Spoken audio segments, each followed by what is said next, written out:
दोस्तों नमस्कार। उम्मीद करता हूँ कि 67 बीपीएससी प्रीलिम्स का एग्ज़ाम आपका अच्छा गया होगा। यहाँ पे हम लोग 67 बीपीएससी प्रीलिम्स के एग्ज़ाम का पेपर एनालिसिस करेंगे और सटीक एनालिसिस कोशिश करूँगा यहाँ मैं आपके साथ करने का। कुछ क्वेश्चन ऐसा होगा जो कन्फ्यूजिंग क्वेश्चन है, ऐसे 4-5 क्वेश्चन ही है जो मैं आयोग पे छोड़ दूंगा, जिसका हम लोग वेट करेंगे कि आयोग इसका आंसर क्या देता है। चलिए शुरुआत करते हैं। इसका पीडीएफ मैंने टेलीग्राम पे पोस्ट किया है, तो आप लोग टेलीग्राम से इसको देख लीजिएगा। क्वेश्चन है कि वॉशिंग मशीन का सिद्धांत कार्य करता है अपकेंद्रन। अपकेंद्रन के सिद्धांत पे बेसिकली कार्य करता है। ऑप्शन सी इसका राइट आंसर है। प्रकाश की गति निम्न में किस माध्यम में न्यूनतम होती है? देखिए, प्रकाश की गति सबसे अधिकतम होती है निर्वात में, इसके बाद अगर आप देखेंगे तो वायु में, उसके बाद जल में, और यहाँ पे कांच में। सबसे न्यूनतम पूछ रहा है तो कांच में होता है, सबसे अधिकतम निर्वात में होता है। निम्न में कौन सी सदिश राशि नहीं है? वेग और गति दोनों एक ही तरह का दिखने में प्रतीत होता है, तो इसमें एक सदिश राशि है, एक अदिश राशि है। वेग जो है आपका सदिश राशि है और गति अदिश राशि है, तो गति इसका राइट आंसर है।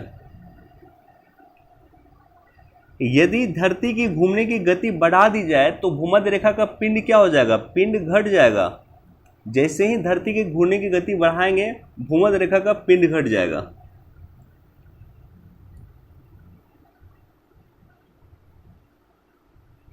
क्वेश्चन नंबर 5, गति को सबसे पहले किसने परिभाषित किया था? न्यूटन। गति को सबसे पहले न्यूटन ने परिभाषित किया था।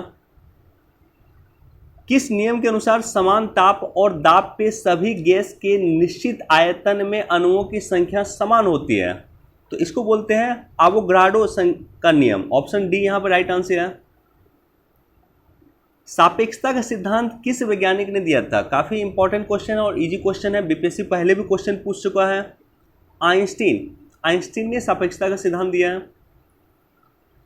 एक संवाहक के तापक्रम परिवर्तन के कारण इसमें विभव परिवर्तन होता है, इस घटना को क्या कहते हैं? तो इस घटना को सीबेक प्रभाव कहते हैं। ऑप्शन सी यहां पे सही है, सीबेक प्रभाव। क्वेश्चन नंबर 9, आवर्धक कांच। आवर्धक कांच क्या होता है? मैग्नीफाइंग ग्लास होता है। मैग्नीफाइंग ग्लास जो है, जो नॉर्मली जो हम लोग दूरबीन की तरह देखते हैं, प्रकाश बॉक्स वगैरह परचेज जो हम लोगों ने बचपन में किया था, तो उसमें मैग्नीफाइंग ग्लास आता है। तो मैग्नीफाइंग ग्लास में बेसिकली क्या होता है? उत्तल लेंस होता है। बचपन में हम लोगों ने काफ़ी इसका यूज किया है। इसका बेसिकली दूरबीन के रूप में हम लोग इसका यूज करते थे, या किसी चीज़ को बड़ा करके देखने के लिए इसका यूज करते थे। चुंबकीय का अनुचुंबकीय सिद्धांत, चुंबकत्व का अनुचुंबकीय सिद्धांत निम्न में किसका प्रदर्शित होता है? देखिए, ये क्वेश्चन मैं आयोग पे छोड़ रहा हूँ, लेकिन मेरे अनुसार इसका आंसर ऑप्शन ई होना चाहिए। एक से अधिक हो सकता है, लेकिन फिर भी इस क्वेश्चन को मैं आयोग पे छोड़ रहा हूँ कि देखते हैं आयोग इसका क्या आंसर देता है। परमाणु के नाभिक में कौन से मूल कण होते हैं? परमाणु के नाभिक में प्रोटॉन और न्यूट्रॉन होता है। राइट आंसर ऑप्शन सी है।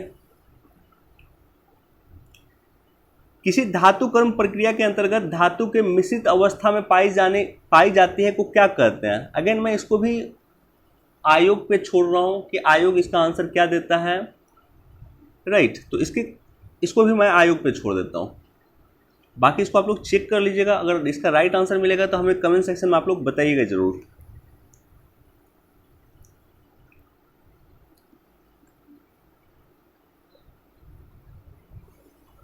पित्तल के घटक हैं पिताजी। पित्तल के घटक है क्या है? पिताजी। इसका ट्रिक्स होता है पिताजी। पी से मतलब हो गया पीतल, ता से हो गया तांबा, जी से हो गया जस्ता, तो यानी तांबा और जस्ता हो जाएगा इसका आंसर। जस्ता और तांबा, ऑप्शन ए। अनबुझा चूना किसे कहते हैं? ऑप्शन ए यहां पे सही है। कैल्शियम ऑक्साइड को अनबुझा चूना कहते हैं। जंग लगे लोहे के वजन में निम्न में कौन सा परिवर्तन होता है? अगेन इस क्वेश्चन को भी मैं आयोग की मर्जी पे छोड़ रहा हूं कि आयोग इसका क्या आंसर देता है। इस तरह का कंफ्यूजिंग क्वेश्चन होते हैं, छोड़ देना चाहिए, आयोग को डिसाइड करते देना चाहिए। हाँ, मेरे अनुसार अगर आप कहेंगे तो इसका आंसर ए हो सकता है, लेकिन फिर भी मैं इसको आयोग पे छोड़ता हूं। श्वेत धातु किसे कहते हैं? तो श्वेत धातु बेसिकली प्लेटिनम को कहते हैं।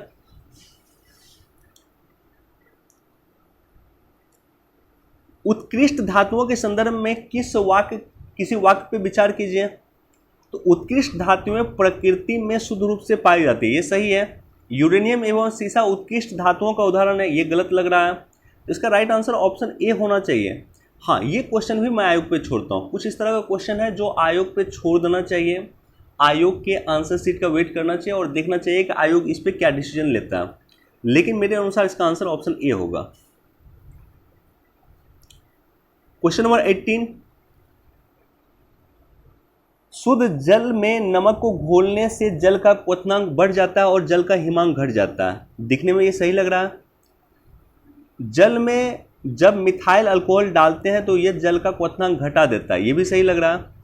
तो इसका आंसर मेरे अनुसार ऑप्शन डी होना चाहिए। लेकिन इस क्वेश्चन को भी आप आयोग के आंसर शीट का वेट कीजिए, आयोग पे छोड़ दीजिए कि इसका आंसर वो आयोग क्या देता है, राइट।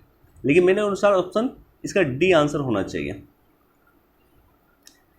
बायोगैस निम्न में कौन सा अवयव प्रमुख है? बायोगैस का सबसे प्रमुख अवयव होता है CH4 यानी methane, option A.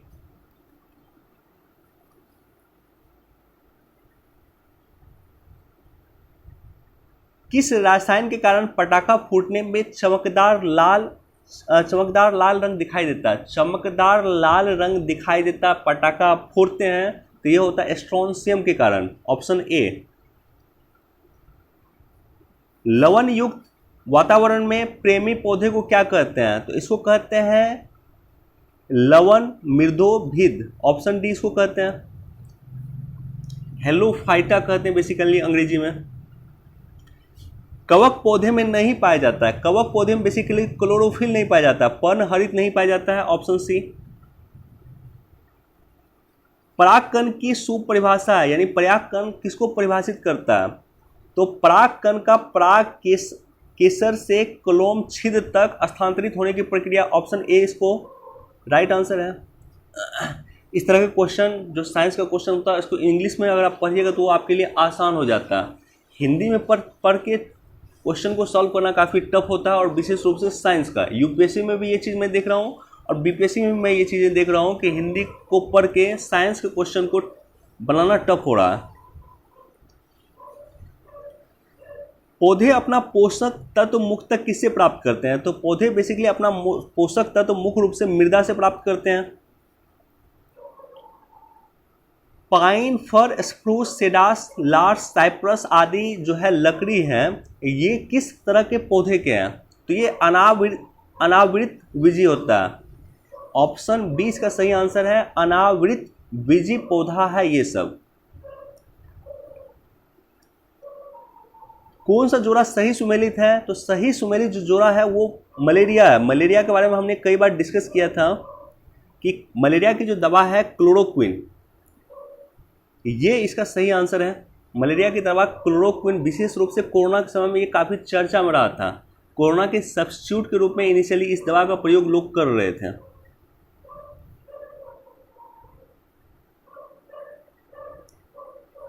Question number 27, लाल रक्तकण यानी आरबीसी कहाँ होता है, किसमें होता है? तो केचुआ में होता है। केचुआ में बेसिकली आरबीसी होता है।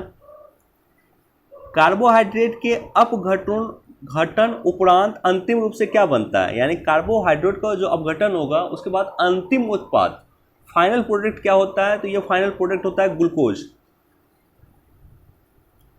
अधिकतम एंजाइम क्या होता है? अधिकतम एंजाइम प्रोटीन होता है। एंजाइम प्रोटीन बेसिकली होता है, और अधिकतम लगा दिया तो निश्चित तौर पे इसका आंसर प्रोटीन होगा।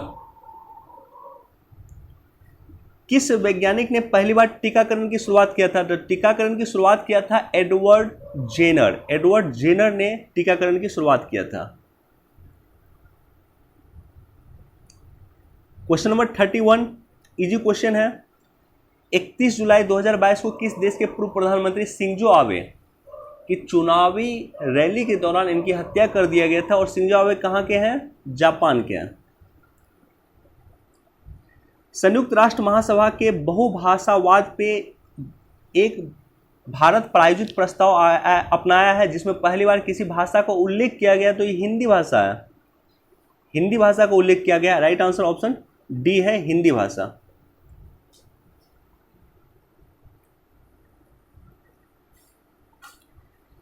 यूक्रेन में रूस के सैन्य अभियानों पर चर्चा करने के लिए महासभा के आपातकालीन सत्र की अध्यक्षता किसने किया है? तो आपातकालीन जो सत्र हुआ था उसकी अध्यक्षता किया था अब्दुल्ला शाहिद जी, जो मालदीव के विदेश मंत्री भी हैं। क्वेश्चन नंबर 34, भारत ने फरवरी 2022 में युद्ध प्रभावित यूक्रेन से भारतीयों को लाने के लिए कौन सा मिशन चलाया था? तो युद्ध प्रभावित क्षेत्र से, जो यूक्रेन के युद्ध प्रभावित क्षेत्र हैं और विशेष रूप से मेडिकल की तैयारी करने वाले जो बच्चे यूक्रेन गए हुए थे, उन्हें वापस लाने के लिए ऑपरेशन गंगा चलाया था। सक्तेंग वन्यजीव अभ्यारण्य, बेसिकली अगर आप देखिएगा तो सक्तेंग वन्यजीव अभ्यारण्य जो है, इस पे चीन अपना दावा करना शुरू किया था और ये बेसिकली है भूटान में। तो एक समय में ये भी काफ़ी चर्चा में था, आई थिंक पिछले वर्ष 2021 में ये चर्चा में था। 2023 में G20 शिखर सम्मेलन की मेजबानी के लिए भारत के किस राज्य या केंद्र शासित प्रदेश को चुना गया है? तो ये बेसिकली दिल्ली को चुना गया है। ऑप्शन डी यहाँ पे सही है, दिल्ली।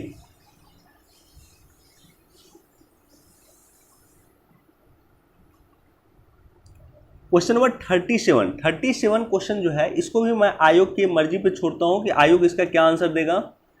इस क्वेश्चन को भी मैं आयोग पे छोड़ता हूं। FTA फ्री ट्रेड एग्रीमेंट हाल में काफी चर्चा में था। भारत ने UAE के साथ किया था और भारत ने ऑस्ट्रेलिया के साथ किया, लेकिन UAE ने यानी संयुक्त अरब अमीरात ने फ्री ट्रेड एग्रीमेंट किया है और वो किया है इजराइल के साथ। Option A. आर्कटिक की जलवायु की निगरानी के लिए किस देश ने पहली बार आर्कटिक एम लॉन्च किया था? तो ये किया था रूस ने। Option C.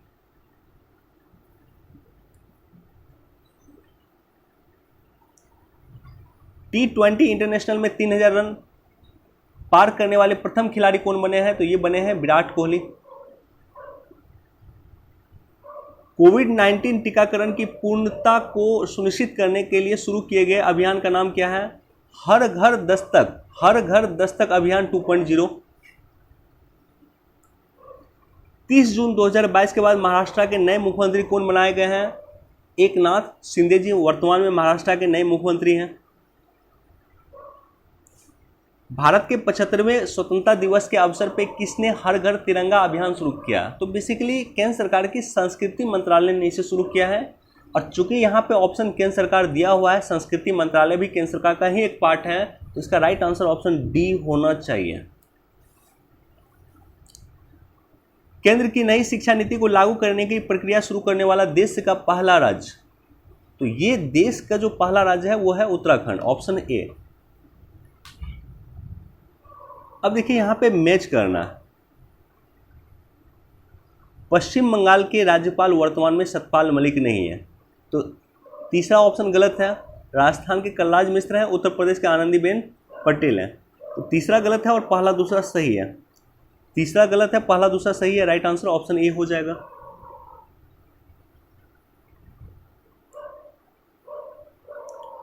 Youth in India report 2022 किसने प्रकाशित किया था? तो ये मॉस्पी के द्वारा प्रकाशित किया गया। मॉस्पी यानी सांख्यिकी और कार्यक्रम कार्यान्वयन मंत्रालय के द्वारा इसको प्रस्तुत किया गया। खबरों में नजर आने वाली एना वेलिक, वलारिवियन, श्रेया अग्रवाल और रमिता किस खेल से संबंधित हैं? तो ये सभी के सभी संबंधित हैं निशानेबाजी से यानी शूटिंग से। हाल में ही अल्पसंख्यक मामलों के मंत्रालय का प्रभार किसे दिया गया है? मुख्तार नकवी वो अब हट गए हैं और उनके जगह पे उनका जो प्रभार है अल्पसंख्यक मामले का, उनका प्रभार दिया गया वर्तमान में स्मृति ईरानी जी को।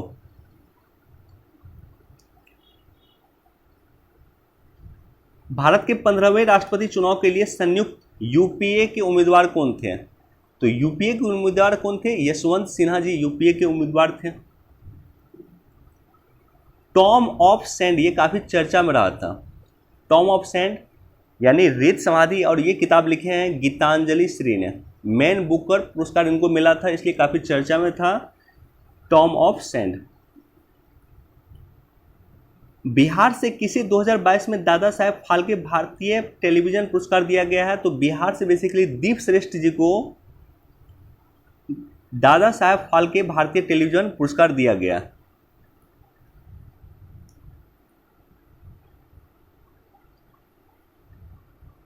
आर्थिक सर्वेक्षण जो एक वीडियो मैंने बनाया था उससे काफ़ी क्वेश्चन आया है।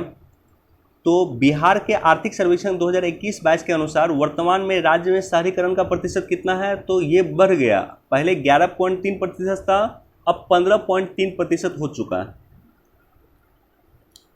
बिहार के खादी के ब्रांड एम्बेसडर कौन है? तो ये मनोज तिवारी जी वर्तमान में खादी के ब्रांड एम्बेसडर हैं बिहार के। सीता माता की विश्व की सबसे लंबी मूर्ति 251 फीट की मूर्ति कहाँ पे निर्माण हो रहा है? बिहार के किस जिला में हो रहा है? तो बिहार का बेसिकली अगर आप सीतामढ़ी जिला देखेंगे तो ये माँ सीता के लिए जाना ही जाता है, क्योंकि माँ सीता का जन्म सीतामढ़ी में ही हुआ था और उन्हीं के नाम पे इस जिला को सीतामढ़ी जिला के रूप में जाना जाता है। इसलिए इसका राइट आंसर ऑप्शन बी हो जाएगा।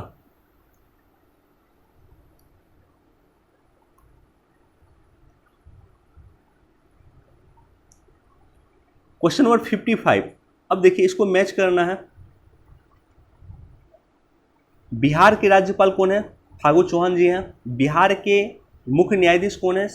श्री संजय करोल हैं। मुख्यमंत्री नीतीश कुमार जी हैं और बिहार के मुख्य चुनाव आयुक्त हैं HR श्रीनिवास। तो ये क्वेश्चन अगर आप देखिएगा तो यूपीएससी स्टाइल में इस क्वेश्चन को पूछा है। नॉर्मली यूपीएससी इस तरह का क्वेश्चन पूछता है, अब बिहार भी इस तरह का क्वेश्चन यूपीएससी स्टाइल में पूछा है। तो इसका राइट आंसर हो जाएगा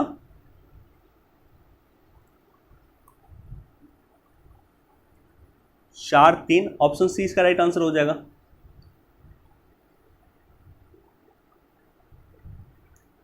बिहार में ऑपरेशन प्रहार बेसिकली शराबबंदी से संबंधित है, राइट।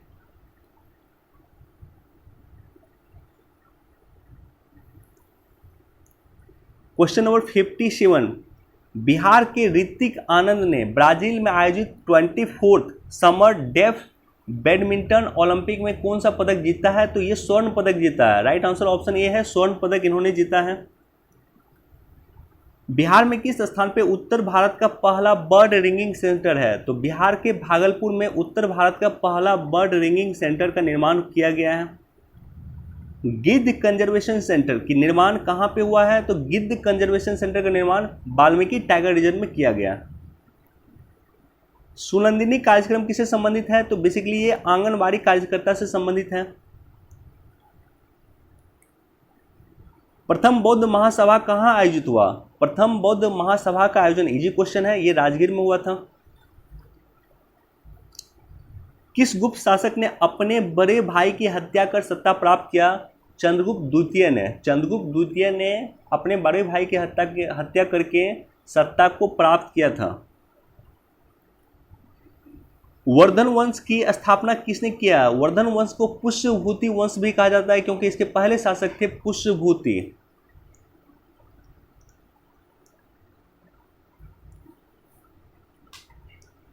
रोमन साम्राज्य से व्यापारिक संबंध किसने स्थापित किया था? तो ये बेसिकली किया था कुषाण ने।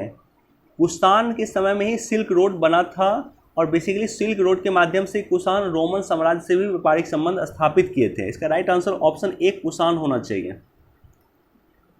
मुस्लिम शासक जिसका साम्राज्य दारुल इस्लाम का एक भाग माना जाता है। अगेन इस क्वेश्चन को मैं बीपीएससी पे छोड़ता हूँ कि बीपीएससी इसका आंसर क्या देता है। मेरे अनुसार इसका आंसर होना चाहिए बलवन। किसने खलीफा की शक्ति का विरोध किया? अलाउद्दीन खिलजी। बेसिकली अलाउद्दीन खिलजी राजनीतिक और धर्म को अलग करने की बात करते थे। तुगरिक खान ने किसके शासन के समय में विरोध किया था? तो ये बलवन के शासन में इन्होंने विद्रोह किया था।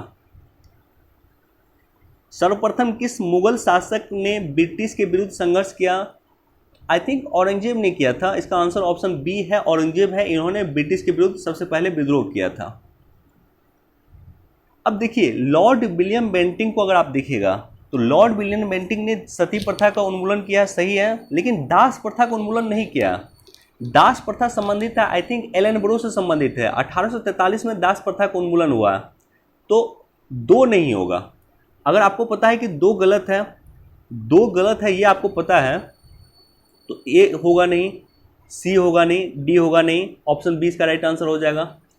एलिमिनेशन मेथड इसको टेक्निक बोलते हैं और इसी टेक्निक पे यूपीएससी को क्वेश्चन का सॉल्व किया जाता है। तो उसी टेक्निक को यूज करके, एलिमिनेशन मेथड को यूज करके आप यहाँ पे इसको सॉल्व कर सकते थे।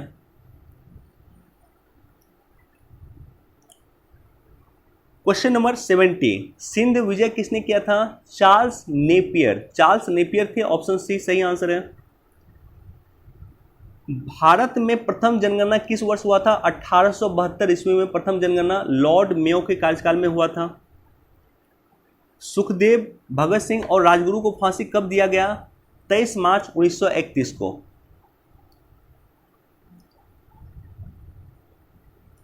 महात्मा गांधी द्वारा 1940 में प्रारंभ किए गए व्यक्तिगत सत्याग्रही के तीसरे सत्याग्रही कौन थे? पहले व्यक्तिगत सत्याग्रही विनोबा भावे थे, दूसरे जवाहरलाल नेहरू जी थे और तीसरे थे ब्रह्मदत्त।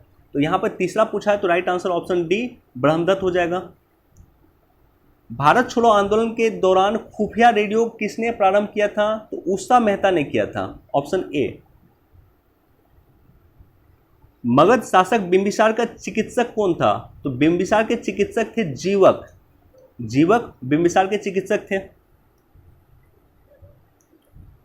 बिहार में तुर्क सत्ता का वास्तविक संस्थापक कौन था? तो बिहार में तुर्क सत्ता का बेसिकली संस्थापक था बख्तियार खिलजी, ऑप्शन बी।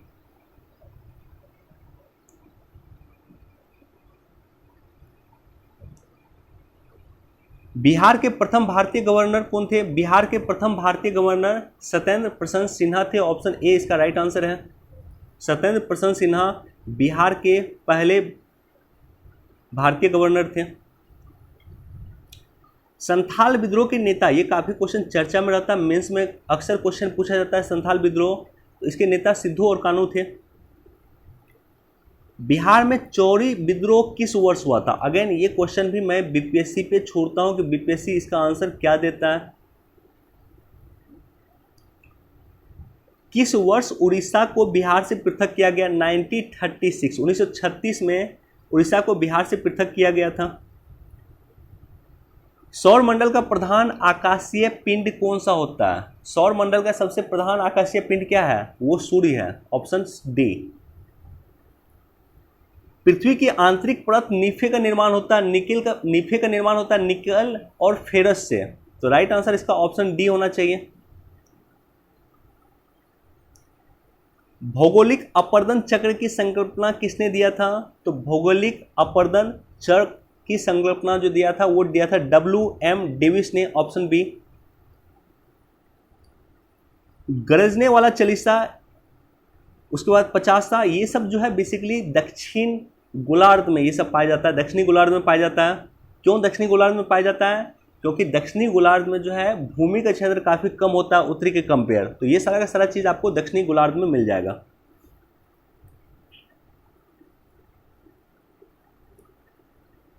सार्गेसो सागर कहां पे है? उत्तरी अटलांटिक महासागर में है।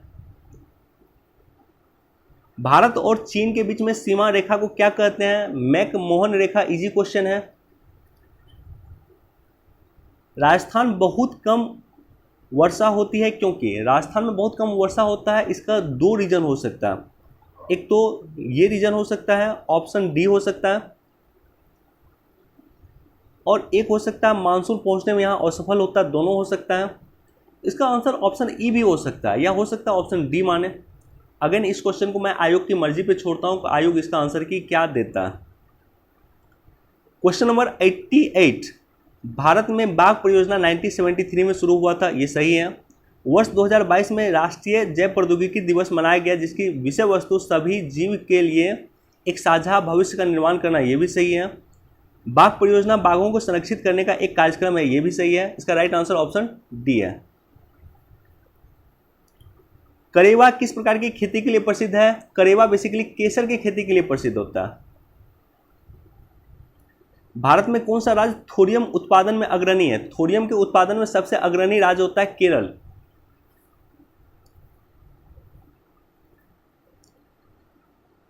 अखबारी कागज उद्योग के लिए कौन सा स्थान फेमस है? मध्य प्रदेश का नेपा नगर अखबारी कागज उद्योग के लिए काफी प्रसिद्ध है। भारत में प्रथम कोयला खान कहाँ खोली गई थी? प्रथम कोयला खान वेस्ट बंगाल के रानीगंज में खोला गया था। भारत की जनगणना 2011 के अनुसार सबसे अधिक अनुसूचित जनजाति कौन सा है? सबसे अधिक अनुसूचित जनजाति है वो भील का है। बिहार का कुल भौगोलिक क्षेत्र कितना है? 94,163 वर्ग किलोमीटर, ऑप्शन सी। बिहार का शोक, कोसी को बिहार का शोक कहा जाता है। कोसी जो नदी है उसे बिहार का शोक कहते हैं। बिहार में किस जिले में तेल्हार कुंड जलप्रपात है? तेल्हार कुंड जलप्रपात बिहार के कैमूर जिले में है। एशिया की सबसे बड़ी एवं ताजा जल वाली गोखुर झील बिहार में कहां पे है? तो ये है बेसिकली कांवर झील को कहते हैं। राइट आंसर ऑप्शन बी है। देखिए अगर यहाँ पे हिंदी आप पढ़ेंगे तो कनवार झील लिखा हुआ है, लेकिन जैसे ही इसका इंग्लिश पढ़ेंगे इसका आंसर ऑप्शन बी आपको दिख जाएगा, ये कांवर झील है।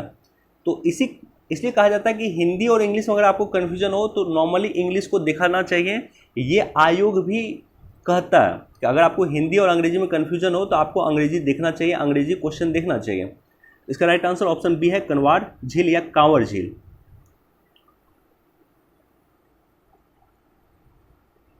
क्वेश्चन नंबर 98, बिहार के किस जिले में सबसे अधिक सोने का भंडार मिला है? तो बिहार के जमुई जिले में सबसे अधिक सोने का भंडार मिला है। बिहार के किस जिले में सिल्क सिटी कहा जाता है? भागलपुर सिल्क सिटी बहुत फेमस है भागलपुर, इसे सिल्क सिटी के रूप में भी जाना जाता है। भारत की जनगणना 2011 के अनुसार बिहार में महिला साक्षरता दर क्या है? 51.50, ऑप्शन डी।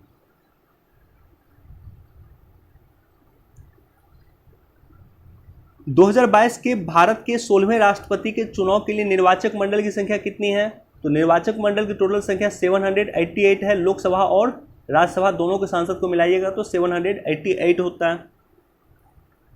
भारत का राष्ट्रपति कितनी बार पुनः चुनाव के लिए पात्र होगा? भारत के राष्ट्रपति कितनी बार पुनः चुनाव के लिए पात्र होगा, इसकी कोई भी सीमा संविधान के द्वारा निर्धारित नहीं किया गया है। तो राइट आंसर ऑप्शन डी हो जाएगा, कितनी बार भी, यानी मल्टीपल टाइम्स एक व्यक्ति भारत का राष्ट्रपति रह सकता है। लोकसभा में समानतः कितने सत्र होते हैं? तो लोकसभा में बेसिकली 3 सत्र होता है, समानतः 3 सत्र होता है। भारत के प्रथम विधि आयोग के अध्यक्ष कौन है? तो प्रथम विधि आयोग के अध्यक्ष है सी सीतलवार है, ऑप्शन डी। एक देश एक चुनाव लागू किया जाता है तो भारतीय संविधान के किस अनुच्छेद में संशोधन होगा? देखिए एक देश एक चुनाव अगर लागू किया जाएगा तो कई जगह संशोधन होगा। आर्टिकल 83 में भी होगा, 172 में भी होगा और कई भी जगह संशोधन होगा। इसका सही आंसर ऑप्शन ई होगा।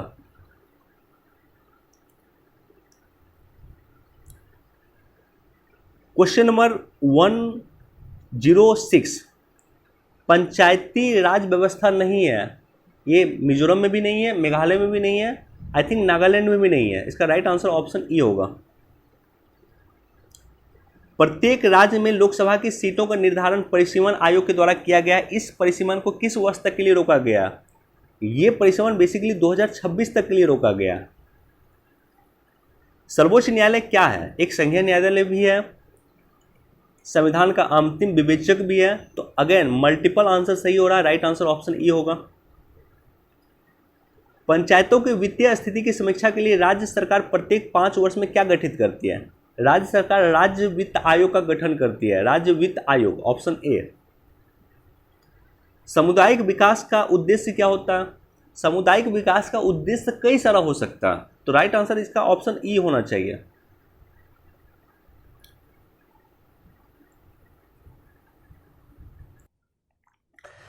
क्वेश्चन नंबर 111, NSSO के 68वें चक्र के आधार पर गरीबी के अनुमान में कौन सा कथन सही नहीं कथन पूछ रहा।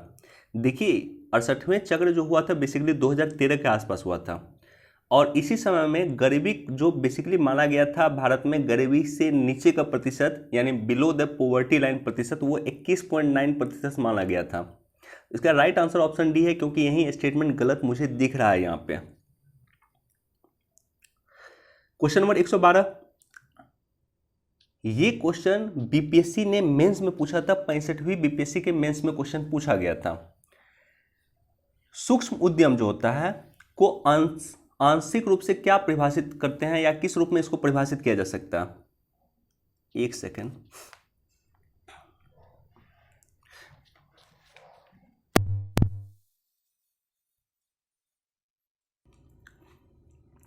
ओके, यहाँ पे अंग्रेजी में चेक कर रहा था इसका इंग्लिश है माइक्रो इंटरप्राइजेज। माइक्रो इंटरप्राइजेज का दो कंडीशन होता है। पहला कंडीशन होता है कि टर्नओवर 5 करोड़ से अधिक नहीं होना चाहिए, और दूसरा होता है इन्वेस्टमेंट 1 करोड़ से अधिक नहीं होना चाहिए। राइट, तो दोनों कंडीशन होता है। देखिए, पहला स्टेटमेंट ये सही दिख रहा है आपको, संयंत्र और मशीनरी के उपकरणों में 1 करोड़ से अधिक का निवेश नहीं होना चाहिए, ये सही दिख रहा है। दूसरा यहाँ पे ऑप्शन डी में आइए कि वार्षिक टर्नओवर 5 करोड़ से अधिक होता है, 5 करोड़ से अधिक नहीं होना चाहिए। अगर ये रहता तो ये सही होता, तब आंसर ई होना चाहिए। लेकिन अभी एक ही कंडीशन हमारा फुलफिल कर रहा है और ये कंडीशन पहला कंडीशन फुलफिल कर रहा है, तो राइट आंसर यहाँ पे ऑप्शन ए हो जाएगा। हाँ, यहाँ पे अगर ऑप्शन डी में ये होता है कि वार्षिक टर्नओवर 5 करोड़ से अधिक नहीं होना चाहिए, अगर ऐसा होता तब आंसर ऑप्शन ई होता, लेकिन इसका right answer option A confirm होगा। प्रधानमंत्री कृषि सिंचाई योजना के बारे में कौन सा कथन गलत है? तो कुओं का निर्माण प्रधानमंत्री कृषि सिंचाई योजना में कहीं भी चर्चित नहीं है, कहीं भी चर्चा इसका नहीं किया गया, तो इसको गलत मान सकते हैं आप। क्वेश्चन नंबर 114, भंडारी समिति का संबंध किससे है? तो भंडारी समिति का संबंध बेसिकली क्षेत्रीय ग्रामीण बैंकों की पुनर्संरचना से है, यानी आरआरबी का रिकंस्ट्रक्शन से है। राष्ट्रीय पेंशन योजना, ये चर्चा हम लोगों ने कई बार किया है, न्यूज एनालिसिस में भी हम लोगों ने किया है। पेंशन योजना को पीएफआरडीए रेगुलेट करती है। कोई भी पेंशन योजना हो, पेंशन को रेगुलेट करने का काम करता है पीएफआरडीए। ऑप्शन ए यहां पे सही है। बजट 2022-23 की प्राथमिकताओं में सम्मिलित नहीं है, तो बजट में जो की प्राथमिकता है उसमें डिसइन्वेस्टमेंट इस बार सम्मिलित नहीं है, राइट आंसर ऑप्शन डी होगा। वित्तीय वर्ष 2021-22 में भारत की टैक्स टू जीडीपी रेशियो कितना है? तो 11.7% है, ऑप्शन बी। वस्तु वर्गीकरण और सूक्ष्म और समूहों के अनुसार विश्वव्यापी निर्यात में भारत का हिस्सा 2018 में कितना रहा? तो ये रहा है 1.7%, राइट आंसर ऑप्शन ए होगा। चतुर्थ अग्रिम अनुमान के अनुसार वर्ष 2020-21 में भारत में गेहूं का उत्पादन कितना रहा है? तो ये रहा है basically 109.5 million tonne, option A सही है। जीवंत ग्राम कार्यक्रम, ये बेसिकली नॉर्थ ईस्ट के लिए कार्यक्रम लाया गया था, 2021 या 22 में लाया गया था। ये कार्यक्रम नॉर्थ ईस्ट का कार्यक्रम था और इसका आंसर ऑप्शन डी यहां पे दिख रहा है। बिहार के आर्थिक सर्वेक्षण 2021-22 के अनुसार गलत कथन चुनना है, तो गलत कथन क्या? प्राथमिक सेक्टर में जीडीपी का योगदान 2.3% है, लेकिन 2.8% नहीं है, तो राइट आंसर जो है ऑप्शन डी हो जाएगा, क्योंकि यही गलत स्टेटमेंट है। बिहार के प्राथमिक सेक्टर में जीडीपी जो बढ़ी है, प्राथमिक सेक्टर जो ग्रोथ हुआ है वो 2.3% की दर से बढ़ा है, ना कि 2.8% की दर से बढ़ा है।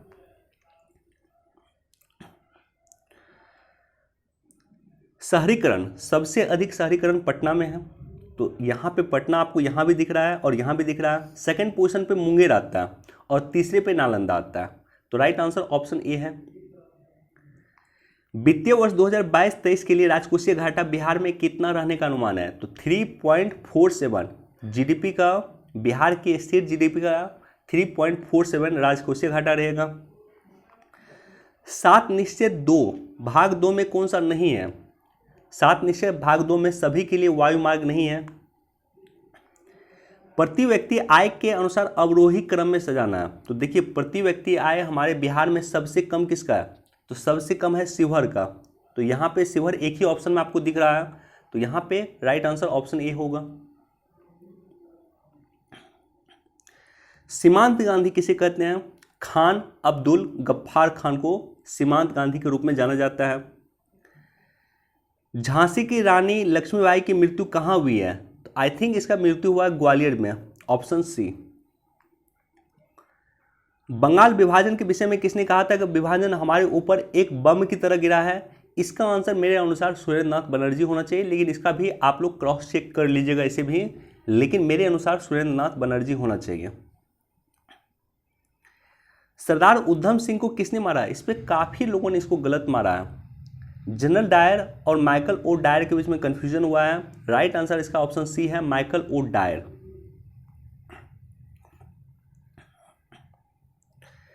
क्वेश्चन नंबर 130, बारदोली सत्याग्रह का सफल नेतृत्व किसने किया था? सरदार वल्लभ भाई पटेल ने किया था। 1946 में भारत भेजे गए कैबिनेट मिशन में कौन नहीं था? मैकडोनाल्ड नहीं था, रैमजे मैकडोनाल्ड इसका पार्ट नहीं था। गांधी इरविन समझौता, अगेन 1931 में गांधी इरविन समझौता हुआ था। भारतीय राष्ट्रीय कांग्रेस के किस सत्र में पूर्ण स्वाधीनता का प्रस्ताव पारित किया गया था? 1929 लाहौर अधिवेशन, इसकी अध्यक्षता नेहरू जी ने किया था और यहीं पे पूर्ण स्वाधीनता का प्रस्ताव पारित किया गया था। सुभाष चंद्र बोस ने निकोबार द्वीप को क्या नाम दिया था? तो निकोबार द्वीप को बेसिकली उन्होंने स्वराज द्वीप नाम दिया था और अंडमान द्वीप को उन्होंने शहीद द्वीप नाम दिया था। तो राइट आंसर ऑप्शन ए होगा, स्वराज द्वीप। फरवरी 2022 में पुलिस चौकी में आग लगने की जो घटना है चौरा चौरी, वो बेसिकली कहाँ की है? तो ये बेसिकली उत्तर प्रदेश के देवरिया जिले की है। खुदीराम बोस ने किस स्थान पे किंग्सफोर्ड की हत्या का प्रयास किया? तो खुदीराम बोस ने बेसिकली मुजफ्फरपुर में किंग्सफोर्ड की हत्या का प्रयास किया था। आजाद दस्ता बिहार में किस आंदोलन के लिए सक्रिय था? आजाद दस्ता भारत छोड़ो आंदोलन के दौरान सक्रिय था और इसका गठन किया गया था जयप्रकाश नारायण जी के द्वारा। क्वेश्चन नंबर 138, 1946 में गठित अंतरिम सरकार में श्रम मंत्रालय किसको दिया गया था या श्रम विभाग किसको दिया गया था? बाबू जगजीवन राम को श्रम मंत्री बनाया गया था 1946 में। 1942 में किस त्योहार के अवसर पे जयप्रकाश नारायण हजारीबाग जेल से भागे थे? दीपावली के अवसर पे जयप्रकाश नारायण जी जेल से भागे थे। राजेंद्र प्रसाद को संविधान सभा का सभापति कब बनाया गया? 11 दिसंबर 1946 को, 11 दिसंबर 1946 को, ऑप्शन डी। अब हमारे पास 10 क्वेश्चन जो है वो मैथ का क्वेश्चन आ जाएगा।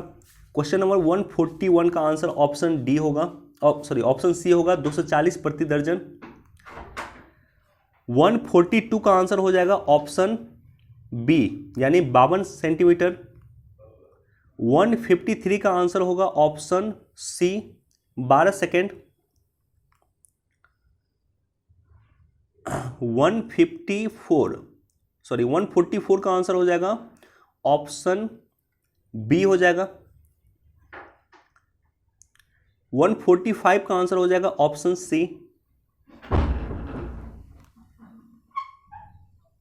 146 का आंसर ऑप्शन डी हो जाएगा 30 दिन। 145 का आंसर ऑप्शन सी हो जाएगा 5।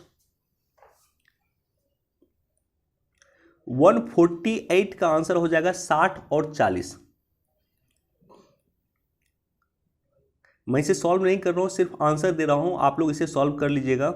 149 का आंसर हो जाएगा ऑप्शन सी यानी 7 और 150 इस सेट का आखिरी क्वेश्चन, इसका आंसर हो जाएगा ऑप्शन ए यानी 24 किलोग्राम। इसका आंसर ए हो जाएगा 24 किलोग्राम।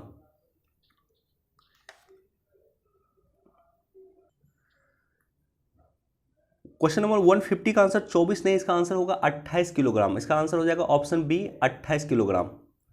दोस्तों 150 क्वेश्चन यहाँ मैंने आपके साथ सॉल्व कर लिया है। आप लोग अपना क्वेश्चन चेक कीजिएगा और चेक करने के बाद कमेंट सेक्शन में हमें भी बताइएगा कि आपका कितना सही हो रहा है। इसका कट ऑफ क्या होगा इस पर मैं एक सेपरेट वीडियो यहाँ पे बना दूंगा। चलिए वीडियो देखने के लिए आप सभी का धन्यवाद। Thank you so much.